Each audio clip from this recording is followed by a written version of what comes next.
புதிய பொறுப்பேற்று தமிழ்நாடு முதல்வராக இருக்கிற மாண்புமிகு ஜோசப் விஜய் அவர்களுக்கும் அவர்கள் சார்ந்த அமைச்சரவை பெருமக்கள், சட்டமன்ற உறுப்பினர்கள் அனைவருக்கும் எமது இதய நன்றி. வழிபாட்டு தலங்கள், பள்ளிகள், மக்கள் கூடும் இடங்கள் பகுதியில் உள்ள 717 டாஸ்மாக் கடைகளையும் அகற்ற உத்தரவு கூறியதை நாங்கள் மிகுந்த மகிழ்ச்சியோடு வரவேற்கிறோம். மீண்டும் தமிழ்நாடு முதல்வருக்கு எங்களுடைய ஒரு பணிவான கோரிக்கை, நாங்கள் கடந்த 5 ஆண்டுகளாக புனித வெள்ளி அன்று தமிழ்நாடு முழுவதும் மதுக்கடைகளை அடைக்க வேண்டும் என்று அரசின் கொள்கை முடிவில் தீர்மானம் எடுக்க வேண்டி உயர் திரு பீட்டர் அல்போன்ஸ் அவர்கள் தொடங்கி அருட்தந்தை ஜோ அருண் வரை மனுக்களை நாங்கள் அளித்தோம். இந்த புனித வெள்ளி கோரிக்கையை ஏற்கனவே தமிழக ஆயர் பேரவை முன்னாள் தலைவரும் மதுரை பேராயரும் பொதுநிலை பேரவை தலைவராக இருக்கிற ஆயர் அந்தோணி பாப்புசாமி அவர்களும், சிவகங்கை ஆயர் லூர்து ஆனந்தம் அவர்களும், கடந்த 5 ஆண்டுகளாக தூத்துக்குடி மறைமாவட்ட ஆயர் மேதகு ஸ்டீபன் ஆண்டகை அவர்களும், யுவான் அம்புரோஸ் ஆண்டவர் அவர்களும்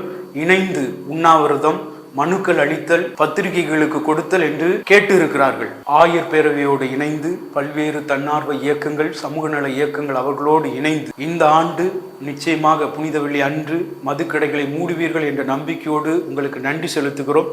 ஏற்கனவே அந்த நம்பிக்கையோடு நாங்கள் அந்த கோரிக்கையை மனுவாக உங்களுக்கு வைத்திருக்கிறோம்.